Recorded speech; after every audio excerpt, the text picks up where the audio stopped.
తెలంగాణలో రైతుల కోసం రేవంత్ సర్కార్ కీలక నిర్ణయం తీసుకుంది. రాష్ట్రంలో అమలు చేస్తున్న రైతు బీమా పథకం కోసం మొబైల్ యాప్ను తీసుకురాబోతోంది. సాంకేతిక సమస్యను నివారించి పథకాన్ని సజావుగా అమలు చేసేందుకు యాప్ని తయారు చేయాలని ప్రభుత్వం నిర్ణయం తీసుకుంది.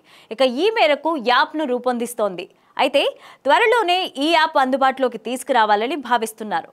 ఇక ఈ యాప్ను అధికారుల సూచనలకు అనుగుణంగా రూపొందిస్తున్నారు. యాప్ ద్వారా రైతులు నామినీల వివరాలు నమోదుతో పాటు మరణ ధృవీకరణ పత్రాలను అప్లోడ్ చేస్తే ఆ వెంటనే బీమా సాయం చెల్లింపులు సులభంగా ఉంటుందని అధికారులు చెబుతున్నారు.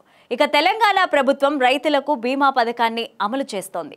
రాష్ట్ర వ్యాప్తంగా 18 నుంచి 60 ఏళ్ల లోపు వయసు ఉన్న రైతు ఏ కారణంతోనైనా చనిపోతే ఆ కుటుంబానికి ఈ పథకం కింద 5 లక్షల సహాయాన్ని ప్రభుత్వం అందిస్తుంది. ఇక ఈ పథకం కోసం 10 ఏళ్లుగా జీవిత బీమా సంస్థలు రైతుల ప్రీమియాన్ని ప్రభుత్వమే చెల్లిస్తుందన్న సంగతి అందరికీ తెలుసు. ఇక రైతులకు అమలు చేస్తున్న ఈ బీమా పథకం అమల్లో ఎన్నో ఇబ్బందులు ఎదురవుతూ వస్తున్నాయి.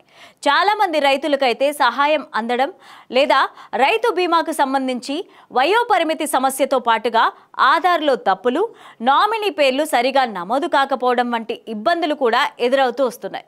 ఇక మరణ ధృవీకరణ పత్రాలు కూడా సకాలంలో అందుబాటులో లేకపోవడంతో రైతు కుటుంబాలకు సహాయం అందని పరిస్థితులు నెలకొన్నాయి. ఇక కొత్తగా బీమా నమోదు చేసుకునే వ్యక్తులు, బీమా నమోదు చేసుకునే రైతులకు సమస్యలు ఎదురవుతూ వస్తున్నాయి. అందుకే ఈ పథకాన్ని మరింత పగడ్బందీగా అమలు చేసేందుకు ఒక యాప్ను క్రియేట్ చేయాలని వ్యవసాయ శాఖ అధికారులు గుర్తించారు. ఇక ఈ మేరకు రైతు బీమా కోసం కొత్త యాప్ను తీసుకొచ్చేందుకు సిద్ధమవుతున్నారు.